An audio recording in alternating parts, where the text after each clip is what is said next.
Hello friends, तो आज मैं लेकर आई हूँ आपके लिए आईजीएसटी के करंट अफेयर्स के शॉर्ट नोट्स जो कि बहुत ही ज़्यादा मज़ेदार होने वाले हैं, क्योंकि इसमें मैंने शॉर्ट नोट्स बनाने के साथ ही साथ इसमें ट्रिक्स भी दी हुई है, माइंड मैप भी दिया हुआ है और साथ ही साथ मैंने इसमें इन्फोग्राफिक्स भी यूज़ किया है और जो कि आपको और ज़्यादा अट्रैक्ट करेगा इसकी तरफ और आपको पढ़ने पर मजबूर कर देगा कि आपको इसे पढ़ने में भी मज़ा आने वाला है। कि जैसे कि आप देख सकते हैं कि मैंने यहाँ पे बाकायदा इन्फोग्राफिक्स यूज़ किया है और मैंने ट्रिक्स भी दी हुई है। इसी तरह आपको पूरे नोट्स में इसी तरह की चीज़ें देखने को मिलेगी। तो शुरू करते हैं हम आज का अपना आईजीएसटी का करंट अफेयर्स का शॉर्ट नोट्स। और ये कितना ज़्यादा इंपॉर्टेंट है हमारे अपकमिंग एग्ज़ाम के लिए, लाइक आपका यूपी पीसीएस हो गया, आरओ हो गया, बीपीएससी हो गया। तो ये आपके लिए रामबाण का काम करने वाला है। तो अगर आपको मेरा ये नोट्स चाहिए तो आप व्हाट्सएप पे हाई लिखकर इस नोट्स को ले सकते हैं। साथ ही साथ और ज़्यादा अपडेशन के लिए आप मुझसे टेलीग्राम पर भी जुड़ सकते हैं। तो आज की पहली न्यूज़ हम देख लेते हैं कि हमारी पहली न्यूज़ हो जाएगी, वो हो जाएगी वन नेशन वन इलेक्शन को लेकर। वन नेशन वन इलेक्शन होता क्या है? इसका मतलब हुआ कि देश में एक ही इलेक्शन होना चाहिए और इसको लेकर अप्रूवल भी मिल चुकी है, जिसमें लोकसभा, स्टेट असेंबलीज और लोकल गवर्नमेंट बॉडीज़ के लिए एक ही इलेक्शन की बात की गई है। ये फॉर्म हुआ था 2 सितंबर 2023 में। इसको रिकमेंड किया गया था जो हाई लेवल कमेटी है, जिसके कि चेयरमैन है रामनाथ कोविंद जी, जो कि हमारे फॉर्मर प्रेसिडेंट ऑफ इंडिया भी रह चुके हैं, और इसके सेक्रेटरी हैं नीतीश चंद्र, और दूसरे मेंबर जो हैं वो है अमित शाह, गुलाम नबी आज़ाद, एनके सिंह, सुभाष कश्यप, हर्ष सल्वे, संजय कोठारी और अर्जुन मेघवाल। ये अप्रूव किया गया कैबिनेट के द्वारा 18 सितंबर 2024 में।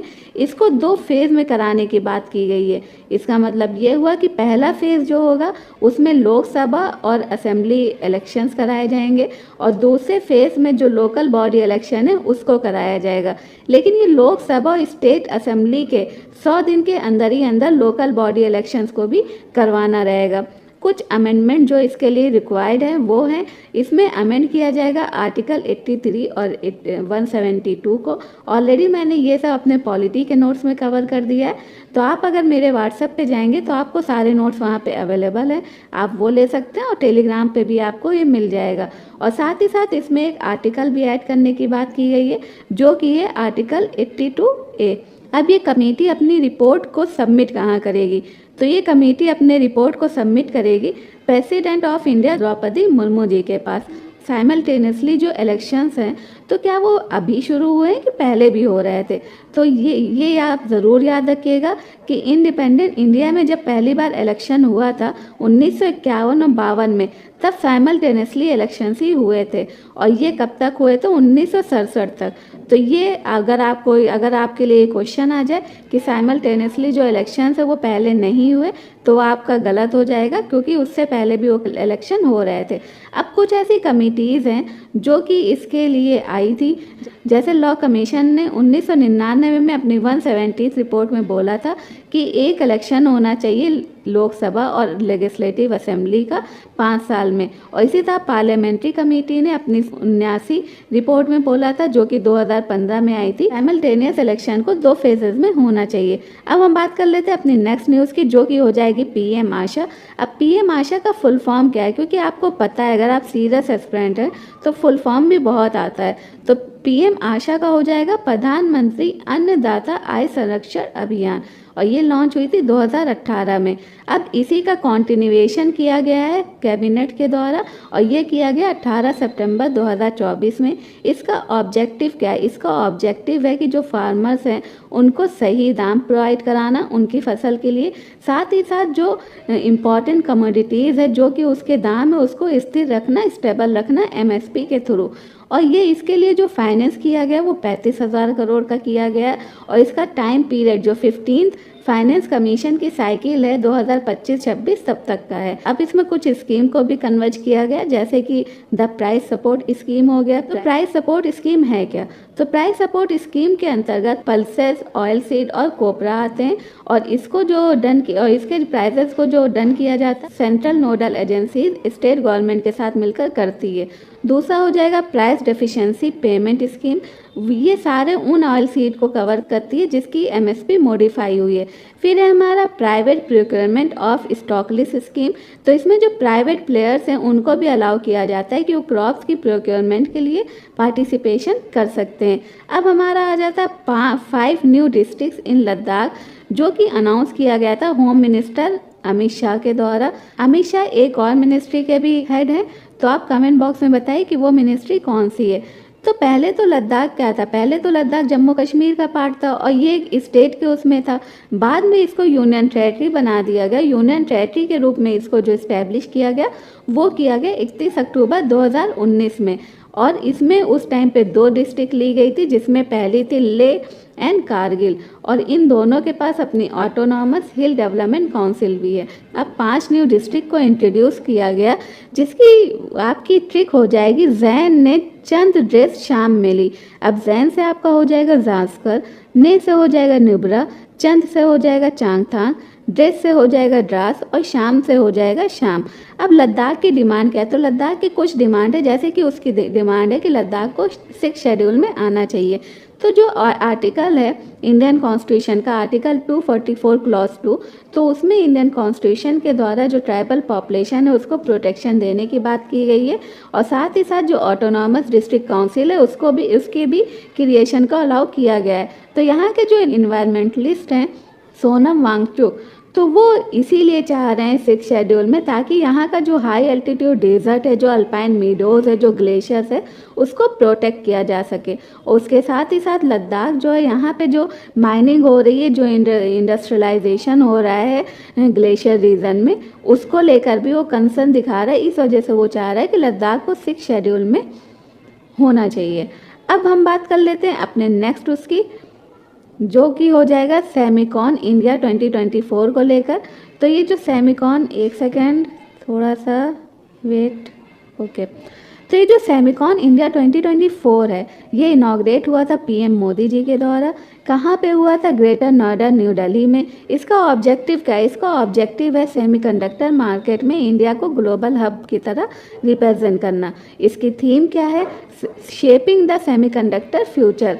और ये साउथ एशिया का लार्जेस्ट इवेंट है इलेक्ट्रॉनिक्स मैन्युफैक्चरिंग में।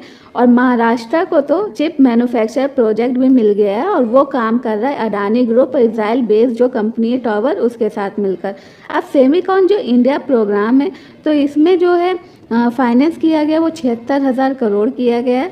और इसमें जो भी कंपनी सेमीकंडक्टर में इन्वेस्ट करना चाहती है, इन्वेस्ट कर रही है, उनको फाइनेंशियल सपोर्ट देने की बात की गई है।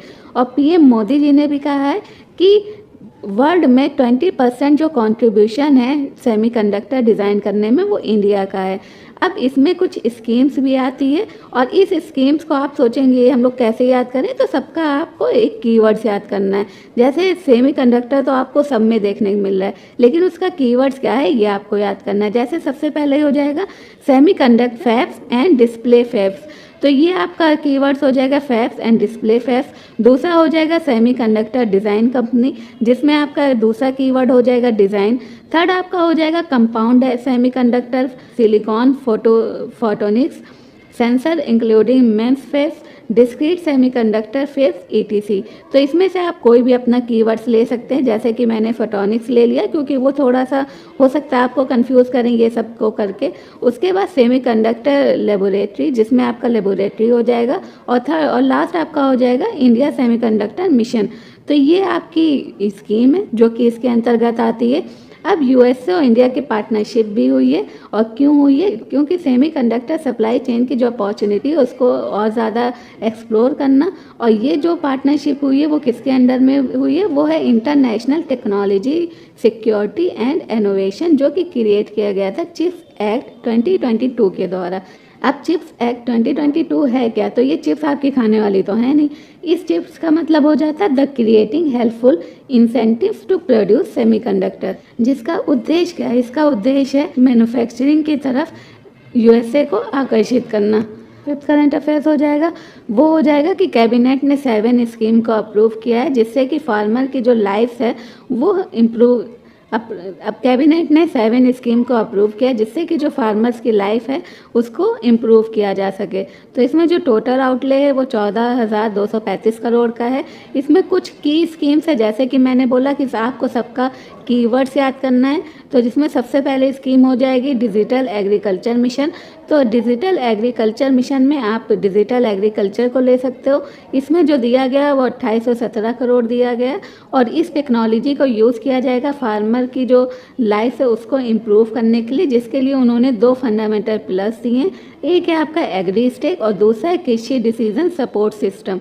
एग्री स्टेक क्या होता है? एग्री स्टेक फार्मर को प्रोवाइड करेगा एंड टू एंड सर्विसेज जो एग्रीकल्चर फूड वैल्यू चेन है उसमें, और साथ ही साथ उनको डिजिटल यूनिक आइडेंटिफिकेशन भी देगा जिसमें उनकी पर्सनल डिटेल, फाइनेंशियल और प्रोडक्शन डिटेल्स होगी। दूसरा हो जाएगा कृषि डिसीजन सपोर्ट सिस्टम। ये फार्मर्स को जो क्लाइमेट को लेकर चेंजेस हो रहे हैं, जो वहाँ पे ग्राउंड वाटर अवेलेबिलिटी जो डेटा है उसके बारे में बताएगा। सेकेंड स्कीम आपकी हो जाएगी crop science for food and nutritional security. 3979 crore रुपए दिया गया और इसमें जो फार्मर्स के जो क्लाइमेट चेंज को लेकर इश्यूज़ है उसके लिए फार्मर्स को तैयार किया गया और साथ ही साथ जो फूड सिक्योरिटी है 2047 तक वो प्रोवाइड करने की बात की गई है। थर्ड इसमें स्कीम हो जाएगी strengthening agriculture education management and social science, जिसमें आपका कीवर्ड्स हो जाएगा एजुकेशन मैनेजमेंट। इसमें 2291 करोड़ दिया गया है और इसमें जो एग्रीकल्चर स्टूडेंट हैं और रिसर्चर्स हैं उनको करंट चैलेंजेस के लिए तैयार करने की बात की गई है और उन्हें मॉडर्नाइज किया जाएगा जो new national policy, new education policy के थ्रू, और साथ ही साथ जो लेटेस्ट टेक्नोलॉजी है उससे भी उनको अवेयर कराया जाएगा। फोर्थ आपकी स्कीम हो जाती है sustainable live stock health and production. इसमें आपका जो कीवर्ड्स हो जाएगा वो हो जाएगा लाइव स्टॉक हेल्थ। तो इसमें 1702 करोड़ दिया गया है जिसमें बात की जा रही है कि जो फार्मर की इनकम है लाइव स्टॉक और डेयरी से उसको बढ़ाया जाए। आपकी फिफ्थ हो जाएगी सस्टेनेबल डेवलपमेंट ऑफ हॉर्टिकल्चर हो जाएगा कीवर्ड्स। इसमें 1129.30 करोड़ दिया गया है और इसमें फार्मर्स की जो इनकम है हॉर्टिकल्चर प्लांट से उसको इंक्रीज करने की बात की गई है। आपका सिक्स हो जाएगा स्ट्रेथनिंग कृषि विज्ञान केंद्र, जिसमें 1202 करोड़ रुपए की बात की गई है और इसमें फोकस किया जाएगा जो कृषि विज्ञान केंद्र है पूरे इंडिया में उसकी कैपेसिटी को इन्हेंस करने के लिए। अब लास्ट आपकी स्कीम हो जाएगी नेचुरल रिसोर्स मैनेजमेंट, जिसमें 1115 करोड़ दिया गया है। इसमें करंट नीड्स को इस तरह से लेना है ताकि जो फ्यूचर जनरेशन है उसको भी अपनी नीड पूरी करने की फैसिलिटी मिले। तो ये इस तरह से आप देख सकते हैं कि ये फार्मर की 7 स्कीम है जो कि फार्मर की लाइफ को इम्प्रूव कर सकती है, उसके लिए कैबिनेट ने इसको पास किया है। नेक्स्ट हमारा हो जाएगा उत्कृष्टता की ओर बढ़ते कदम। ये सेलिब्रेटिंग अचीवमेंट इंस्पायरिंग एक्सीलेंस। तो ये इवेंट जो हुआ था वो जुलाई 18, 2024 में हुआ था। इसको ऑर्गेनाइज किया गया था ministry of housing and urban affairs के द्वारा। इस ऑब्जेक्टिव था कि जो पीएम स्ट्रीट वेंडर्स की जो आत्मनिर्भर निधि, पीएम सभा निधि और जो दीनदयाल अंत्योदय योजना है उसमें जो भी बेस्ट परफॉर्मर्स हैं उनको सम्मानित करना। पहला जो इसमें अवार्ड हो जाएगा वो हो जाएगा प्लेस अवार्ड, जो कि दिया गया है स्ट्रीट वेंडर्स के लिए और इसका जो फुल फॉर्म हो जाएगा वो हो जाएगा performance recognition for access to financial inclusion and street vendors empowerment. और ये कौन सी स्कीम के अंतर्गत आ रहा है? ये पीएम सभानिधि के अंतर्गत आ रहा है। इसमें best performing in states loan performance के लिए दिया गया। लोन परफॉर्मेंस यानी जो उन्होंने लोन दिया उन्होंने अच्छे से उसको अदा भी किया है, तो उस पर ये बेस्ट परफॉर्मिंग स्टेट जो है वो डिसाइड किया गया है, जिसको हम एक ट्रिक के थ्रू देखेंगे। तो अगर लार्ज स्टेट की बात करें तो इसकी ट्रिक हो जाएगी मैप, यानी आपका एम से हो जाएगा मध्य प्रदेश, ए से हो जाएगा आंध्र प्रदेश और पी से हो जाएगा पंजाब। उसके बाद जो स्मॉल स्टेट्स और यूनियन टेरिटरीज हैं उसकी ट्रिक हो जाएगी लैप, जिसमें एल से हो जाएगा लद्दाख और पी से हो जाएगा आपका पुडुचेरी। फिर हम बात करेंगे हिली एंड नॉर्थ ईस्टर्न स्टेट्स में, तो उसका हो जाएगा आस, यानी ए से आसाम और एस से सिक्किम। और साथ ही साथ स्पेशल अवार्ड जो दिया गया आउटस्टैंडिंग परफॉर्मेंस के लिए, तो वो दिया गया महाराष्ट्र और उत्तर प्रदेश को। और आप अगर यूपी पीसीएस दे रहे हैं तो आपको पता है यहाँ पे उत्तर प्रदेश की कोई रैंक आ रही है, कोई अच्छी परफॉर्मेंस आ रही है, वो आपके लिए कितना ज़्यादा इंपॉर्टेंट हो जाता है, तो आपको इसे अवॉइड नहीं करना है। अब बेस्ट परफॉर्मिंग स्टेट जो कि इनोवेशन और बेस्ट प्रैक्टिसेस में जिसको मिल दिया है, उसकी ट्रिक हो जाएगी माँ, यानी मध्य प्रदेश और आसाम। अब बेस्ट परफॉर्मिंग जो अर्बन लोकल बॉडीज़ है लोन परफॉर्मेंस में, जिसमें कि हम बात करेंगे जो जिसकी पॉपुलेशन 10 लाख से ज़्यादा है, तो उसमें आपकी जो ट्रिक हो जाएगी वो हो जाएगी MBA। तो इसमें आप देखेंगे कि ट्रिक आपकी हो जाएगी MBA, जिसमें आपका हो जाएगा municipal corporation of Delhi, B से हो जाएगा भरूच बेंगलुरु महानगर पालिका कर्नाटका, और A से हो जाएगा Ahmedabad municipal corporation of Gujarat. फिर हम देख लेते हैं जिसकी पॉपुलेशन 1 से 10 लाख है, तो उसकी ट्रिक हो जाएगी M2K, जिसमें आपका हो जाएगा पहला MP महाराष्ट्र और केरला। MP से आपका हो जाएगा उज्जैन म्युनिसिपल कॉरपोरेशन, और आपका महाराष्ट्र में हो जाएगा सोलापुर म्युनिसिपल कॉरपोरेशन, और केरला में हो जाएगा तिरुवनंतपुरम म्युनिसिपल कॉरपोरेशन। अब जो best performing urban local bodies है अचीवमेंट इन स्वनिधि से समृद्धि, तो उसमें जो 10 लाख के ऊपर की पॉपुलेशन है उसमें Varanasi municipal corporation of Uttar Pradesh first आया है।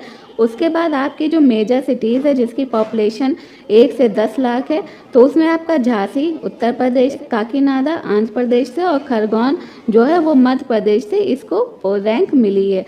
साथ ही साथ हम देख लेते हैं अपना दीनदयाल अंत्योदय से रिलेटेड जो स्पार्क अवार्ड्स है उसको, तो स्पार्क का जो फुल फॉर्म हो जाएगा वो हो जाएगा systematic progressive analytical real time ranking. तो इसमें ओवरऑल अगर स्टेट परफॉर्मेंस देखा जाए तो बिग स्टेट्स हैं जिनको 1 से 3 तक की रैंक दी गई है, जो कि हो जाएगा आपका केरला, यूपी और राजस्थान, और नॉर्थ ईस्टर्न और हिली स्टेट्स में हिमाचल प्रदेश, त्रिपुरा और उत्तराखंड। अब हम बात करेंगे बेस्ट अर्बन लोकल बॉडीज़ में, तो इसमें मिलियन प्लस जो सिटीज़ हैं उसमें जबलपुर MP, नागपुर महाराष्ट्र और नासिक महाराष्ट्र को रैंक मिली है, और जिसकी पॉपुलेशन 3 से 10 लाख है उसमें बिलासपुर छत्तीसगढ़, मालेगांव महाराष्ट्र और चंद्रपुर महाराष्ट्र को रैंक मिली है, और जिसकी पॉपुलेशन 1 से 3 लाख है तो उसमें रायगढ़ छत्तीसगढ़, हनुमानगढ़ राजस्थान और मंदसौर MP को रैंक मिली है। तो ये आपका हो गया आज का लेक्चर। नेक्स्ट लेक्चर में हम इसके आगे के टॉपिक के बारे में बात करेंगे। इसमें हम इसे और भी मज़ेदार ट्रिक से समझेंगे, कि जैसे कि आप यहाँ पे देख सकते हैं कि मैंने ऑलरेडी ये पूरा आपका ये करवाया हुआ है, और उसके बाद लोकसभा इलेक्शन जो कि देखा जाए 5-6 पेज में कवर हुआ है, वो मैंने सिर्फ और सिर्फ आधे पेज में इसको करवा दिया है। और उसके साथ ही साथ, क्योंकि हमको सब तो नहीं पढ़ना ना, जो कि इम्पॉर्टेंट है हमको वही पढ़ना। अब यहाँ पे आप देख सकते हैं कि मैंने सिटीजनशिप अमेंडमेंट एक्ट के बारे में पूरा बताया है। उसके साथ ही साथ जो भारत रत्न अवार्ड था मैंने उसको भी एक सिंपल ट्रिक से यहाँ पे दिया हुआ है, और भी ऐसे ही कई ट्रिक्स है जो आपको इसमें देखने को मिलेगी, और आपको इसको पढ़ने में बहुत ही ज़्यादा मज़ा आने वाला है। तो ऐसी ही वीडियो के लिए मेरे साथ बने रहिए। अगर आपको मेरा वीडियो अच्छा लगता है तो आप मेरे वीडियो को लाइक एंड शेयर और चैनल को सब्सक्राइब करना ना भूलें। और हाँ, PDF के लिए मैं आपको एक बार फिर से कह रही हूँ, नीचे डिस्क्रिप्शन बॉक्स में नंबर लिखा हुआ है, बाकी आप ऐसे नोट भी कर सकते हैं स्क्रीन पे। तो ये हो जाएगा 9511097772। तो ये मेरा नंबर है, आप जो है इससे जुड़ सकते हैं, और यहाँ पे आप जाके हाय लिखेंगे, आपको सारी इन्फॉर्मेशन मिल जाएगी। फिर आप खुद ही डिसाइड कर लेना कि आपको किस ग्रुप में जाना है या आपको कौन से नोट्स लेने हैं। तो आप वहाँ से इसको ले लीजिएगा, और जिसमें बाकायदा जो BPSC, UPPSC और जो RO ARO उन सब के लिए सारे मटेरियल्स हैं। और टेलीग्राम पे भी आप बाकी अपडेशन के लिए भी मुझसे जुड़ सकते हैं, वहाँ पर भी आपको ये सब मिला करेगा। तो मिलते हैं नेक्स्ट वीडियो में। Till then bye bye.